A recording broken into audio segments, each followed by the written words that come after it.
Good morning, everyone, and welcome to Mountain Harmony Gardening. Today, I'm going to be giving you 7 tips to help maintain your garden no matter what zone you live in.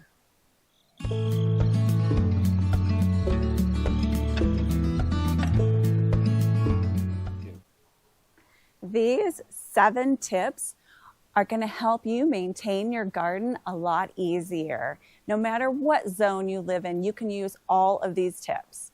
The first tip is every single morning, I go out for a walk in my garden. Not only does it help me relax and feel better, especially with fibromyalgia, I get outside and I feel so much better. It's like it almost takes the pain away. So when you're walking in your garden, this will help you see if any of your plants need to be taken care of, such as like removing dead leaves, what you need to harvest. If a plant is looking a little bit wilted and you check to see if it needs water and it doesn't, so you know what to water, what plants need to be maintained, and just a general good feeling for you walking around your garden. I'll do this in the evening as well with Donnie and Sebastian, and it's amazing from morning to evening how much in your garden has already changed. Tip number 2 is to pull weeds when they are small. Once they get a lot larger, they establish a really deep root system, and then it's really hard to keep up on them and you cannot get rid of them as easily. So when I'm walking around my garden in the morning, one of the things I like to do is I go ahead and I pull all of the weeds that I see, and this way it keeps up on them and I don't have to worry about huge weeds in my garden.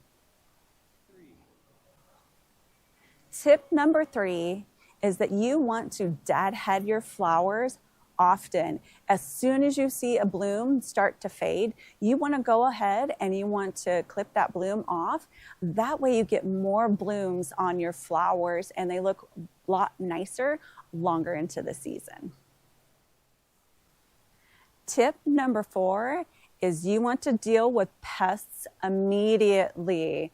Right now, we have an infestation of grasshoppers, and I've talked to other people in the community, and they are having the exact same problem. Even though we dug over our flower bed, I am still finding grasshoppers, and it's a lot easier to deal with them when they're small than when they get large, and some of them have started to fly.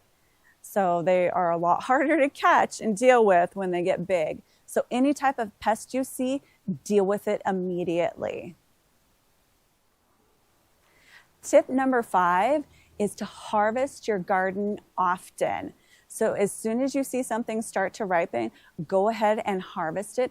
That way the plant can put more energy into ripening more fruits in your garden. Tip number 6 is to water often and fertilize often. It is so important that you are consistent in your watering because like for tomatoes, they can split and that is not good. So you have a whole bunch of issues. So you want to check your garden every day to make sure that you actually don't need to water or you do. That is also really, really important. And you want to be consistent with your fertilizing. Like I do my compost tea every 2 weeks. And I have noticed that when I am consistent with my watering and I am also consistent with my fertilizing, which I've been really on top of this year, I have noticed a huge, huge difference in my garden. My plants are doing way better this year than they did last year, even with the pest problem. My melon bed has just absolutely exploded. I don't know what I'm going to do with all those plants or where they're going to eventually grow, but I'm really ecstatic to see that with consistent watering and fertilizing, my garden has really thrived. Tip number 7 is you want to spend at least 10 minutes in your garden or yard cleaning up. This has been huge for me. Because I have fibromyalgia, it's a lot harder for me to work all day long because if I do that, the next day I'm going to have a flare-up and I won't be able to do anything. So I've implemented this rule for myself in my garden where I pick one area of my yard and I clean it up for 10 minutes, maybe 20 if it's gotten really neglected or needs a little bit more work than the rest of the yard. And this has made a huge difference. So you just pick one area, 10 minutes, and it makes a huge difference. For all of you who stuck around till the end, I'm giving you a bonus tip. Mulch. Mulch in your yard is huge. I know I've told you this before, and I use rock, and I also use bark, and I have used straw, but found out I was allergic to it. But whatever kind of mulch you use, you want to mulch your garden because that helps with the weeds and it helps with consistent watering. I hope these 7 tips plus the bonus 8th one will help you in your garden. Thanks for watching, everyone. Please don't forget to like, subscribe, share, and comment. Happy gardening!